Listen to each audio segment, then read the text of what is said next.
నమస్కారం అండి. ఇప్పుడే అందిన వార్త, సీఎం రేవంత్ రెడ్డికి ప్రమాదం, తీవ్ర టెన్షన్లో నాయకులు అంటూ లేటెస్ట్ అప్డేట్ అయితే రావడం జరిగిందండి.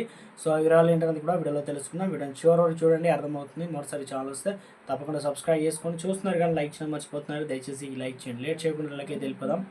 తెలంగాణ ముఖ్యమంత్రి రేవంత్ రెడ్డి పైన బీఆర్ఎస్ ఎమ్మెల్యే పాడి కౌశిక్ రెడ్డి చేసిన ఆరోపణలు రాష్ట్ర రాజకీయాల్లో ప్రకంపనలు సృష్టిస్తున్నాయి.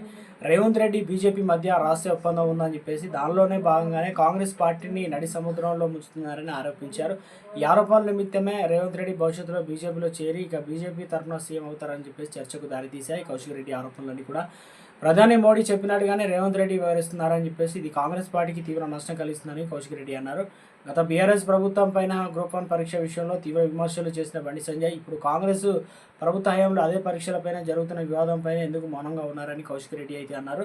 అయితే ఇది బీజేపీ కాంగ్రెస్ మధ్య అవగాహనకు సంబంధించిన నిదర్శనమని ఆయనే కూడా వాదించారు. ముగ్గురు కాంగ్రెస్ ఎంపీలు తమతో మాట్లాడుతూ ఇక రేవంత్ రెడ్డి ఆదేశాల మేరకు ఉపరాష్ట్రపతి ఎన్నికల్లో బీజేపీకి ఓటు వేశామని చెప్పేసి చెప్పారని కౌశిక్ రెడ్డి పేర్కొన్నారు.